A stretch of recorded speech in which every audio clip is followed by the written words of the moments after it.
What's up, y'all? Welcome to another episode of Syndicate Talk. I'm your host, TJ from the Boxing Syndicate. Make sure you give us a follow on Instagram and subscribe to our YouTube channel here. Just want to give a quick episode about Saturday's fights. Also, some shit that just got announced, too. So we just going to jump right into it. Really just wanted to jump on the big-ass fights we had on Saturday. All of them were pretty good. All of them were pretty fire. We had some pretty good knockouts. Just want to start off with Alicia Baumgartner and Michaela Mayer. The fight was fire. The fight was close. I know some people seen Michaela Mayer winning the fight. I personally had Alicia winning the fight, and, that was my prediction as well, so I'm going to take that win, too. But I agree that it could have went either way. A lot of people said the same thing. A lot of people had Michaela winning, but I do think Alicia did enough to win and unify that, get those belts and unify. So, that was really cool to see her do that. He brought the belts back home to Detroit, so that's dope.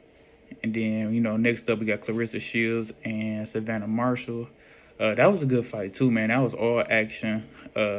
Obviously, I thought it was pretty evident that Claressa won the fight.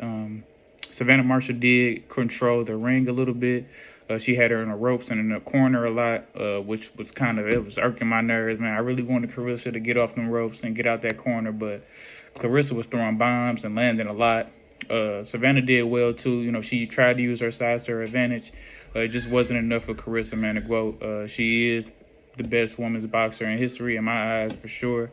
And she proved that Saturday night. So we're going to see what's up next for her. I'm hoping we probably can see her move up and go to 168 and face Franchon Cruz, and that'd be another undisputed fight. That'd be dope. They did fight previously. It was Franchon's debut. Claressa got the win, but again, that was Franchon's debut. She's obviously a lot better now. She's an undisputed champion at 168. That tells itself, you know what I mean? So that would be dope to see if Claressa moves up. First fight, another undisputed shot, you know what I mean? That'd be dope as hell. So hopefully we'll see. We heard some shit about her maybe going back to MMA, which I wouldn't mind seeing either, you know what I mean? That's pretty dope to see a boxer step into the octagon. A lot of guys in the boxing ring won't do that. So that's pretty sweet to see her do. We talked a little bit about this on my guy Jose's YouTube channel too, on Mo Boxing, no problem. Make sure y'all go follow him too. I'll put his shit down in the bio. But yeah, man, Claressa Shields, man, she's a dog for sure. Definitely had her winning that fight easily. No need for a rematch in my eyes. Definitely time to move up, or even move down and take on some of those girls down there at 154 or something like that. So we'll see what's next for Claressa. Then we're going to keep it moving. We're going to go to Caleb Plant, Anthony Durrell. Man, shit. Yeah, this did not go like I thought it was going to go. I had Anthony Durrell winning the fight. I did have Anthony Durrell winning. I was, gotta support my Michigan guy. Obviously, Anthony Durrell is a great fighter. Caleb Plant is a dog of a fighter as well. Obviously, he got the huge KO, man. He hit him threw a hook to the body and hooked right up top and caught him right on the button, dog. So that was a crazy ass KO. Great fight by Caleb Plant, man. You know what I mean? It was a lot of shit talking going on like beforehand. For a long time, those guys did not like each other, do not like each other. I don't know what the situation is now, but y'all seen Caleb Plant digging the fucking grave, man. These guys did not like each other. So, but that was a good ass fight. I didn't expect it to end any other way. I was expecting one of those guys to go sleep. So it was really exciting fight. Dope for Caleb Plant. I'm hoping now for Caleb Plant, he goes and fights one of these dudes, Charlo or Benavidez. Obviously, we just saw, which was recently just announced, that David Benavidez is going to fight Jose Uzatagao, something like that, which is kind of pretty disappointing, bro. I'm just going to be honest. It's pretty disappointing for a guy of David Benavidez's caliber. We just expected him to fight the best of the best, you know what I mean? But, it's PCB. You know how it goes. But again, like we were expecting a Caleb Plant, David Benavidez. Doesn't look like that's happening anytime soon, at least till David goes against this Jose guy. And we'll see what happens after that. But if we can get a Charlo hasn't fought in a pretty long time either. So that'd be dope if we can get a Charlo Caleb Plant next. But we'll see what's next for Caleb Plant. He put on a great performance on Saturday night. Definitely looking forward to see what's next for him and Anthony Durrell too. So we'll see. Next up, we're going to keep it moving right to fucking Deontay Wilder, bro. Shit. Deontay Wilder just put on a hell of a performance, man. What else was you expecting for real? You know what I mean? What else were you expecting his big ass 6'9", 300-pound ass to do? Robert Helenius wasn't a bad opponent. I was expecting Robert Helenius to do a little bit more just because he's been in the ring with him multiple times. They sparred together. They kind of know each other's styles. But, man, first round, just put him to sleep, dog. I didn't know, you know what I mean? I'm like, shit, I didn't know what happened. I'm like, fuck. Just kind of put him out, right hand straight down the middle. All that power, man. Wasn't surprised by the outcome. I was just surprised how quickly it came, I guess I'm trying to say. So, you know what I mean? Crazy knockout. Y'all saw what happened. I'm definitely looking forward to see what's next for Deontay. Obviously, it's a lot of guys that we want to see him in the ring with. I think one of the sanctioning bodies just are trying to order him and Andy Ruiz. Obviously, Usyk's out there, Anthony Joshua. A lot of good heavyweights are out there. So it'd be dope to see him fight any of those guys. But I'm thinking Andy Ruiz is probably the next best bet for him if we're trying to be realistic. Obviously, we probably want to see a Anthony Joshua or Usyk, you know, rather than Andy Ruiz. But Andy Ruiz is pretty good. He did really well against Luis Ortiz recently. So I'm not mad at that matchup, but I see a very similar ending happening. So we'll see what happens with Deontay Wilder, man. But we're going to go straight to, you know, the undisputed champ, Devin Haney, man. His second fight with George Kambosos. Just dominated once again, man. Just went out there and just straight up dominated. Showed his boxing ability. Showed that George can't hang with him. You know, this is what it is at this point. Just went out there and just completely showed that George can't hang with him. He's not on this level. You know what I mean? So stayed undisputed. George is a good fighter. We'll see what's next for him. But he showed, you know what I mean, he probably can't hang with these top guys. You know what I mean? These superstars, I guess you could say.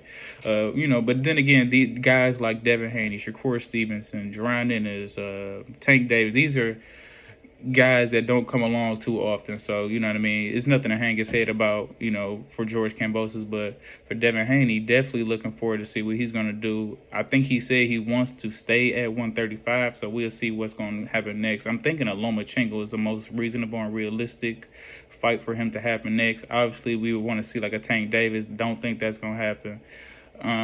Shakur Stevenson's moving up to 135. I don't think that's going to happen first. I think it happens eventually. I don't think it happens first just because, you know, it's going to be Shakur's first fight at 135. I don't think Bob Arum at Top Rank is going to throw him right in there for an undisputed shot right away. I don't think they're nervous about him fighting Devin Haney. I actually have Shakur winning that fight. I think it'll be one of Shakur's toughest fights that he will have in his career. But I do have Shakur winning that.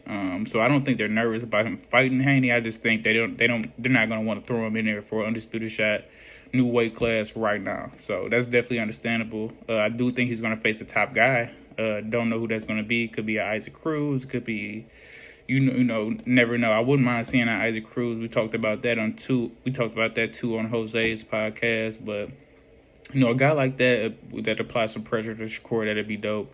But back to Devin Haney, man. Like I said, he put on a great performance. I'm definitely looking forward to see what's next from him. I'm thinking, like I said, Lomachenko is the best bet. That's probably the most realistic fight. But, you know, that's a crazy fight stylistically, man.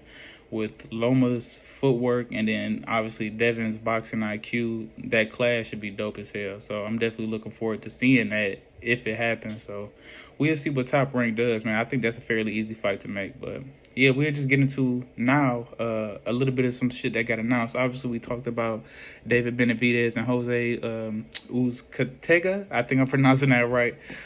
We talked a little bit about that. But this guy, the Jose guy, man, he's definitely not on David's caliber. Probably going to be an easy fight for David. I think his last fight he fought, the guy was like 20-18, something like that, man. The guy previous was like 9-4. The guy previous was like he lost like 18 times. So it's like his level of competition is nowhere near fucking David. I think when he steps in the ring with David, it's going to be a definitely an eye-opening situation for him.